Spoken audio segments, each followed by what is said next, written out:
సుందరాయ శుభాంగాయ మంగళాయ మహోజసే సింహశైల నివాసాయ శ్రీ నృసింహాయ మంగళం. శ్రీ శ్రీ శ్రీ వరాహలక్ష్మి నృసింహస్వామి వారి సన్నిధానంలో జ్యేష్ఠ శుద్ధ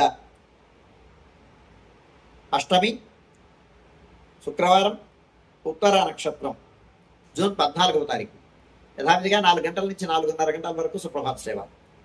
సుప్రభాత సేవలో భాగస్వాములు కాగోరు వారు దానికి తగిన రుసుము చెల్లించి సంప్రదాయ వస్త్రధారణతో పరిమిత సంఖ్యలో భాగస్వాములు కావచ్చు. 4:30 గంటల నుంచి 6:30 గంటల వరకు ప్రాతరారాధన. ప్రాతరారాధనలో భాగస్వాములు కాగోరు వారు దానికి తగిన రుసుము చెల్లించి సంప్రదాయ వస్త్రధారణతో పరిమిత సంఖ్యలో భాగస్వాములు కావచ్చు.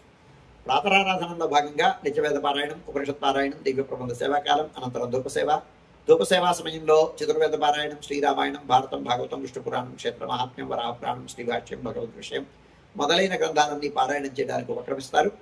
అనంతరం బాలభోగ నివేదనం అయిన తర్వాత నిత్యహోమం, బలిహరణం అయిన తర్వాత మంగళాశాస్త్రం, జాత్మరుగోష్ఠి, తీర్థ వినియోగం అయిన తర్వాత చుట్టు సన్నిధుల్లో మంగళాశాస్త్రం పూర్తి చేసుకున్న తర్వాత సుమారు 6:30 గంటల నుంచి సర్వదర్శనం ఆరంభమవుతుంది. 7:30 గంటలకు సహస్రనామార్చనం, 8:30 గంటలకు ఆర్జిత కరుణ సేవ, 8 గంటలకు శుక్రవార ప్రయుక్తమైనటువంటి సహస్రనామార్చనం, కుంకుమార్చనం సింహవల్లి తాయార్ సన్నిధిలో, 9:30 గంటలకు ఆర్జిత నిత్య కళ్యాణం ఆరంభమవుతాయి.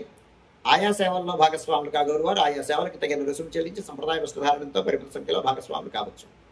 11:30 గంటల నుంచి 12:15 గంటల వరకు మధ్యాహ్నం రాజభోగ నివేదనం, మహానివేదనం.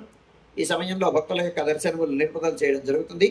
శుక్రవార ప్రయుక్తమైనటువంటి ఆస్థానం సేవాకాలం ఈ సమయంలో జరుగుతుంది. 12:15 గంటల నుంచి 2:30 గంటల వరకు సర్వదర్శనం, 2:30 గంటల నుంచి 3 గంటల వరకు మధ్యాహ్న విరామం. ఈ సమయంలో భక్తుల యొక్క దర్శనములు నిలుపుదల చేయడం జరుగుతుంది. మధ్యాహ్నం 3 గంటల నుంచి రాత్రి 7 గంటల వరకు సర్వదర్శనం, రాత్రి 7 గంటల నుంచి 8:30 గంటల వరకు రాత్రి ఆరాధనం. రాత్రి ఆరాధనలో భాగస్వాములు కాగోరు వారు దానికి తగిన రుసుము చెల్లించి సంప్రదాయ వస్త్రధారణంతో పరిమిత సంఖ్యలో భాగస్వాములు కావచ్చు. 8:30 గంటల నుంచి 9 గంటల వరకు సర్వదర్శనం, 9 గంటలకు ఏకాంత సేవ కవాట బంధనంతో ఈనాటి కార్యక్రమం సుసంపన్నమవుతుంది.